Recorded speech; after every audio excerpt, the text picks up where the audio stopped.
Start. आज Malegaon session court में वकील से मुलाकात करने के लिए जो मायूसिन की बेल एप्लीकेशन रखने वाले हैं, कुछ लोगों की बेल रखी हुई है। 4 लोगों की बेल पर आज अभी आर्गूमेंट 3 बजे सेशन कोर्ट में होने वाला है और बाकी अजीम खान, फारूक मेमन, खलील अंसारी, इन लोगों ने मिलकर 74 नंबर में 21 लोगों की, 75 नंबर में 19 लोगों की और 76 नंबर सीआर में एक आदमी की, ऐसे 40 लोगों की बेल एप्लीकेशन आज रखा है। और हमारी कोशिश यही है कि जल्द से जल्द इन लोगों की रिहाई हो और टप्पे टप्पे से भी हो तो रमज़ान से पहले तक सभी बेगुनाह लोग जेल से बाहर आ जाएं। तो मैं खुद जेल में था उनके साथ, उनको क्या तकलीफ़ हो रही है, कितना वो परेशान है, ये मैं अच्छी तरह जानता हूँ। और इसीलिए मेरी तरफ से भी पूरी कोशिश यही है कि जितनी जल्दी उनकी बेल हो वो कोशिश की जाए।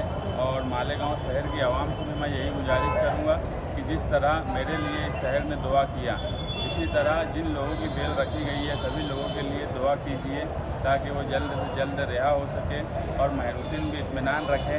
जो लोग भी जेल में बंद है वो अच्छे तरीके से हैं। जेल की जो तकलीफ़ है बहरहाल वो अपनी जगह कायम है, मगर हिम्मत से वो लोग अभी हैं। और मेरा बेल का ऑर्डर होने की वजह से अब जो मायूसी छाई हुई थी जेल के अंदर भी कि बेल होंगी कि नहीं होंगी, कम से कम अब वो टेंशन उन लोगों के ऊपर से ख़त्म हो गया है और उन लोगों को भी इत्मीनान है कि धीरे धीरे उन लोगों की भी बेल होंगी।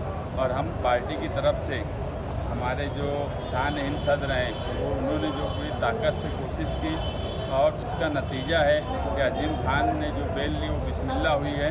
और अब बकिया भी जो वकला उसमें कोशिश कर रहे हैं, हम उनका भी शुक्रिया अदा करते हैं और हमें पूरी उम्मीद है कि जो भी वकला उनके लिए कोशिश कर रहे हैं उसका रिज़ल्ट पॉजिटिव आएगा और जल्द ही आएगा।